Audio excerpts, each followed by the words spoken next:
दोस्तों आपने ये कथा तो जरूर सुनी होगी जब भगवान हनुमान एक बूढ़े वानर का रूप लेकर भीम का घमंड तोड़ने के लिए आए थे। लेकिन क्या आपको पता है कि हनुमान जी ने भीम को क्या वरदान दिया था? आइए जानते हैं आज की वीडियो में इस कथा को।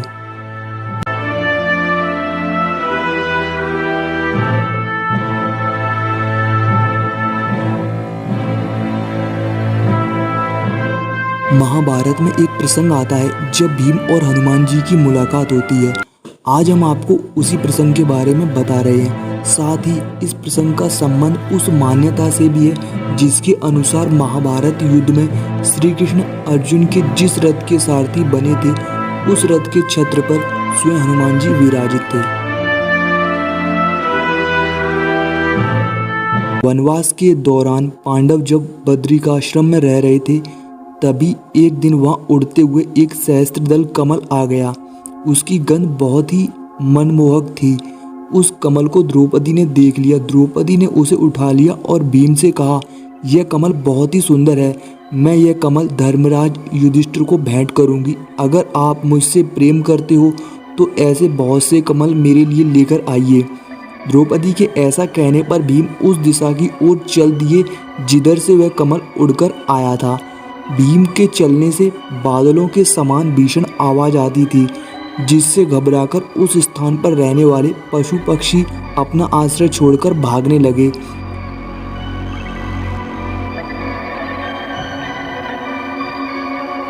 कमल पुष्प की खोज में चलते चलते भीम एक केले के बगीचे में पहुंच गए।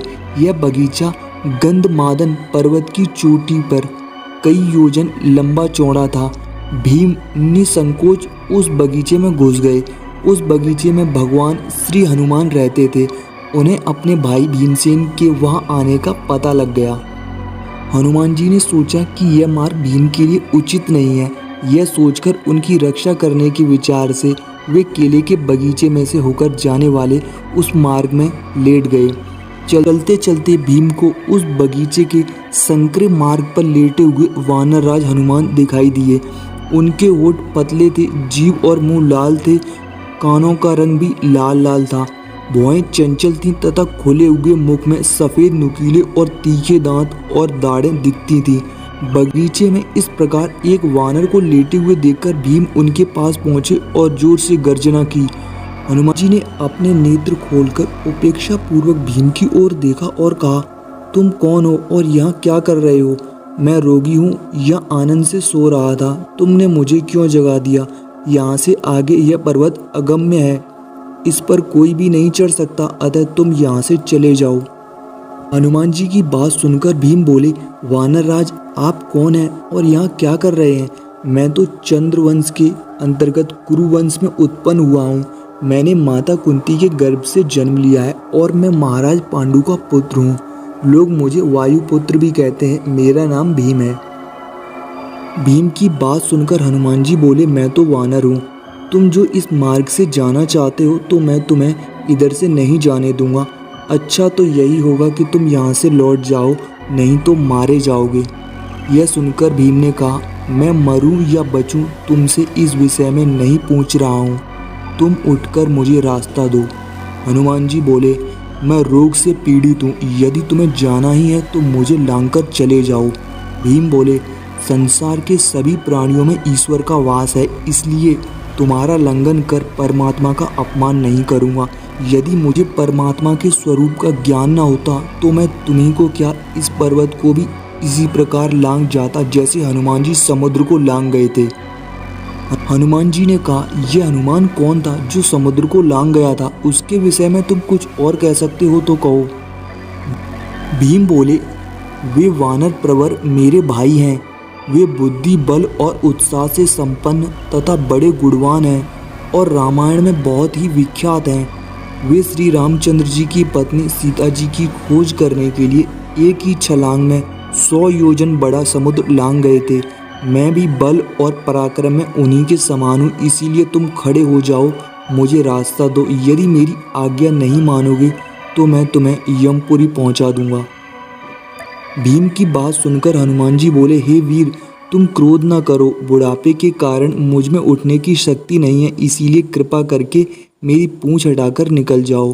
यह सुनकर भीम हंसकर अपने बाएं हाथ से हनुमान जी की पूंछ उठाने लगे, किंतु वे उसे टस से मस न कर सके। फिर उन्होंने दोनों हाथों से पूंछ उठाने का प्रयास किया, लेकिन इस बार भी वे असफल रहे।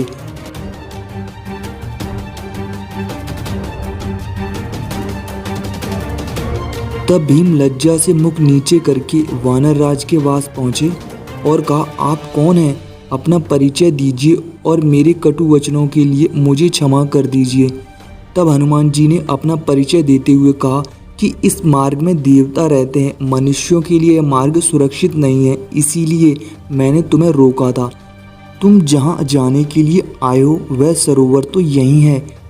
हनुमान जी की बात सुनकर भीम बहुत प्रसन्न हुए और बोले, आज मेरे समान कोई भाग्यवान नहीं है जो आज मुझे आपका दर्शन हुआ, किंतु मेरी एक इच्छा है, वह आपको अवश्य पूरी करनी होगी। समुद्र को लांघते समय आपने जो विशाल रूप धारण किया था उसे मैं देखना चाहता हूँ। भीम के ऐसा कहने पर हनुमान जी ने कहा, तुम उस रूप को नहीं देख सकते और न कोई अन्य पुरुष उसे देख सकता है। सतयुग का समय दूसरा था, त्रेता और द्वापर का भी दूसरा समय है। काल तो निरंतर क्षय करने वाला है, अतः मेरा वह रूप अब है ही नहीं। तब भीमसेन ने कहा, आप मुझे युगों की संख्या और प्रत्येक युग के आचार, धर्म, अर्थ और काम के रहस्य, कर्म फल का स्वरूप तथा उत्पत्ति और विनाश के बारे में बताइए। भीम के आग्रह पर हनुमान जी ने उन्हें सतयुग, त्रेतायुग, द्वापर युग व अंत में कलयुग के बारे में बताया।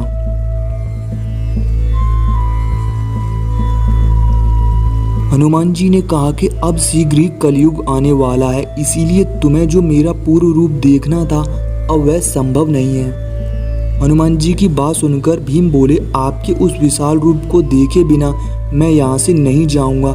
यदि आपकी मेरे ऊपर कृपा है तो मुझे उस रूप के दर्शन दीजिए। भीम के इस प्रकार कहने पर हनुमान जी ने अपना विशाल रूप दिखाया जो उन्होंने समुद्र लांघते समय धारण किया था। हनुमान जी के उस रूप के सामने वह केलों का बगीचा भी ढक गया। भीमसेन अपने भाई का वह रूप देखकर आश्चर्यचकित हो गए।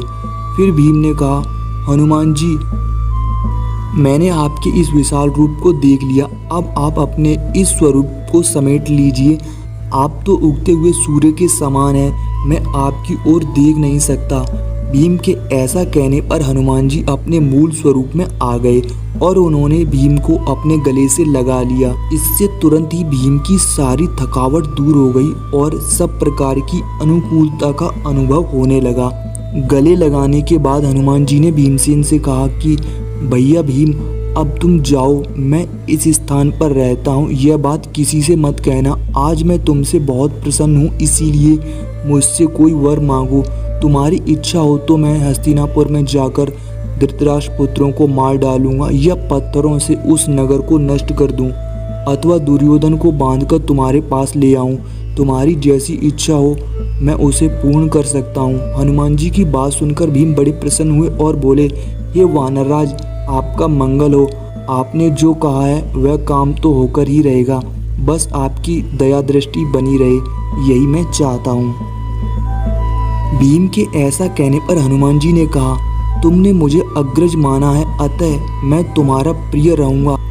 जिस समय तुम शत्रु सेना में घुसकर सिंहनाद करोगे उस समय मैं अपने शब्दों से तुम्हारी गर्जना को बढ़ा दूंगा तथा अर्जुन के रथ की ध्वजा पर बैठा हुआ ऐसी भीषण गर्जना करूंगा जिससे शत्रुओं के प्राण सूख जाएंगे और तुम उन्हें आसानी से मार सकोगे। ऐसा कहकर हनुमान जी ने भीमसेन को मार्ग दिखाया और अंतर्ध्यान हो गए।